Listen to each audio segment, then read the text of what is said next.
Hi everyone! I recently started my Cosmere Reread project, which is basically just me rereading everything Brandon Sanderson has written set in the Cosmere in 2020 before November. So I'm also doing a Hugo Awards reading project right now, and I waited until about halfway through that project before actually making a video about it. So I decided to learn from my mistakes and go ahead and make this video earlier on in the project. This video is not supposed to be an exhaustive discussion about what the Cosmere is. There are a lot of good videos out there that do that. This is more just me talking about the Cosmere and my experiences with it and what I'm planning for this project. But here's a quick explanation of what the Cosmere is if you're not sure and you want to watch this video anyway. The Cosmere is basically just a shared universe that all Brandon Sanderson's epic fantasy novels are set in. So they're all set in the same universe, and the premise is that a long time, like thousands of years before any of the novels are set, there was a power called Adonalsium, which was the power of creation or God or something like that. It's not really explained.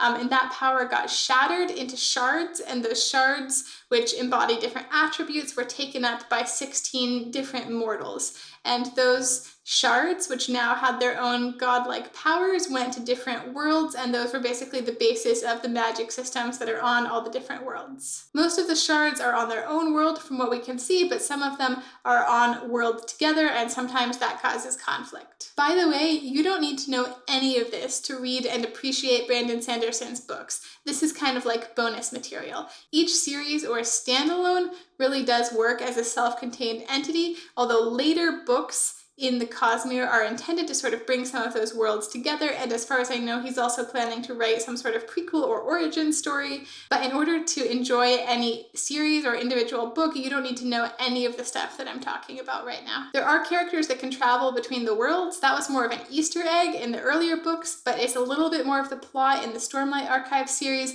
But even so, you still don't really need to have read any of the books that they came from or know who they are or really recognize anything in order to enjoy the series. It's just something that's in there. There are also people that are way more obsessive than me about researching this stuff and finding all of it in the books and coming up with theories.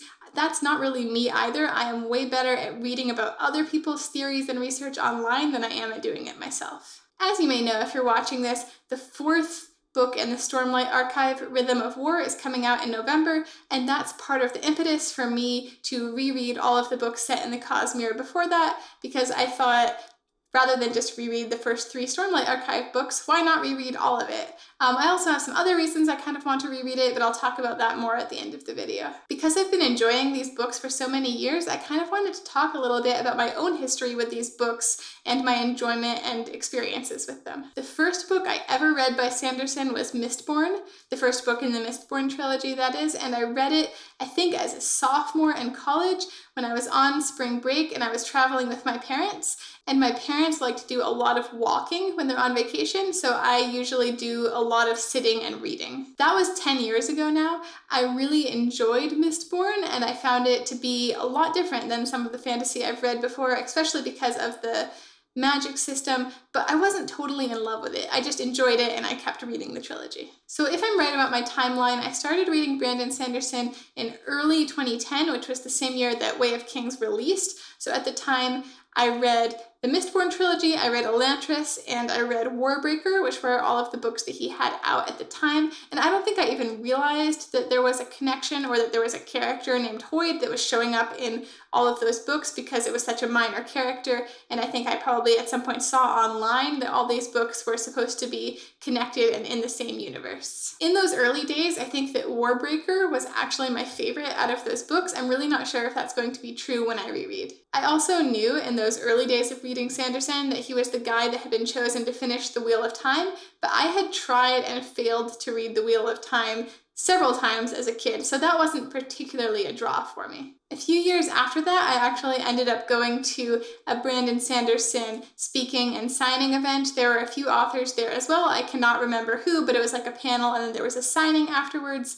And I got him to sign my Kindle, which I remember thinking was a great idea and then feeling kind of embarrassed about at the time because I was the only one that wasn't getting a book signed. But I really loved his books and I had a lot of them on my Kindle, and I was a grad student, so I didn't really have either the space or the money to buy a lot of books. And the people who were running the event made me feel kind of weird about it, but he was actually super cool and nice about it and said that he'd had a lot of people ask him to sign things like computers or Kindles or things like that.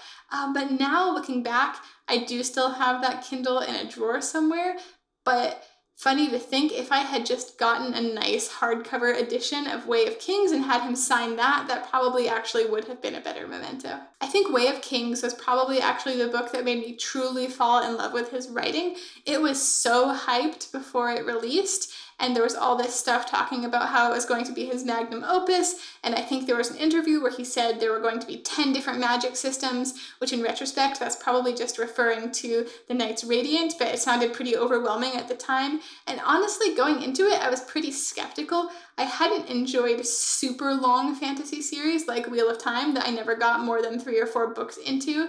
But as soon as I started reading The Way of Kings, I was totally hooked. And I really felt like he had completely mastered what it took to write a super long epic fantasy series that you also felt really intimately involved in and could just tear through really quickly. So I was completely hooked on that book, and I think that is what cemented my love for him as an author. The Mistborn Trilogy was actually the first book recommendation that I ever gave to my husband. I think that was probably on our first date.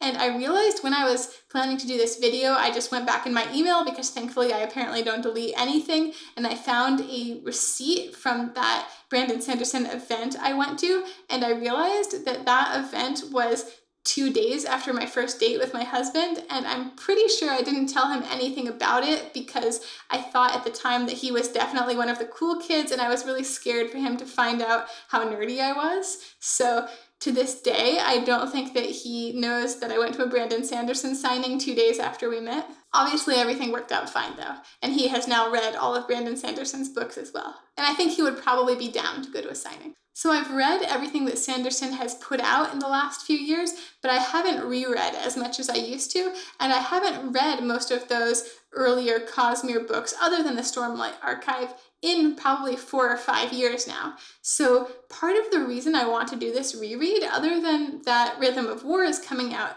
is that I feel like my life has actually changed a lot in the past 4 or 5 years. And there's always a little bit of fear when you come back to an old favorite, like maybe it won't quite be the book that you thought it was or the book that you remembered. I actually feel pretty confident that I'm still really going to enjoy all of these books because I still enjoy him a lot as an author.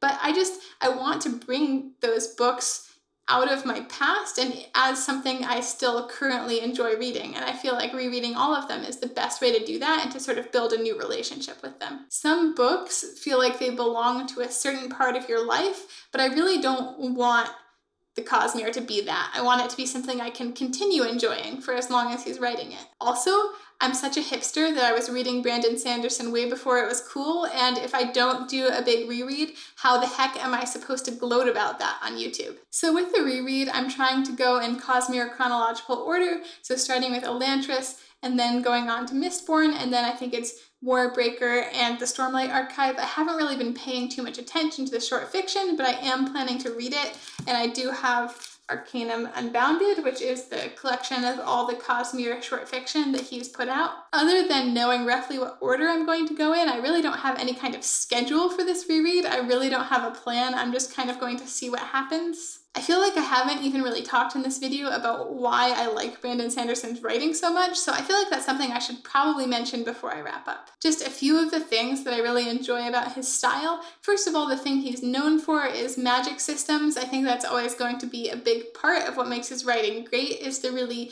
interesting use of magic systems, the really creative way of coming up with magic systems. It's something that wasn't seen very much in fantasy until he did it, and now I see a lot of other authors doing it well, but I feel like he was kind of the first. To me, his writing is also a good mix of traditional and contemporary fantasy.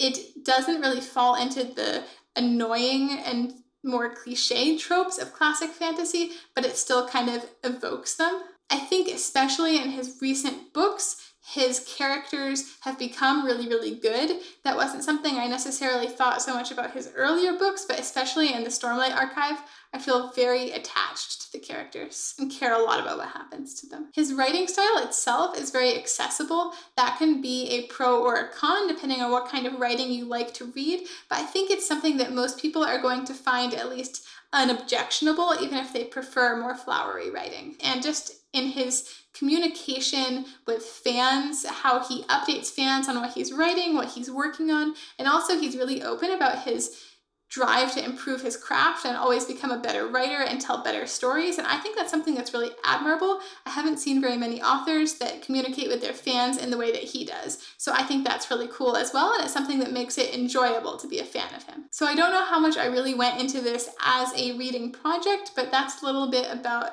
my history with the Cosmere and reading Sanderson and what I'm hoping to do with this reread project. So thank you for watching, and if you want to see my reviews of Cosmere rereads as I get to them, then please subscribe.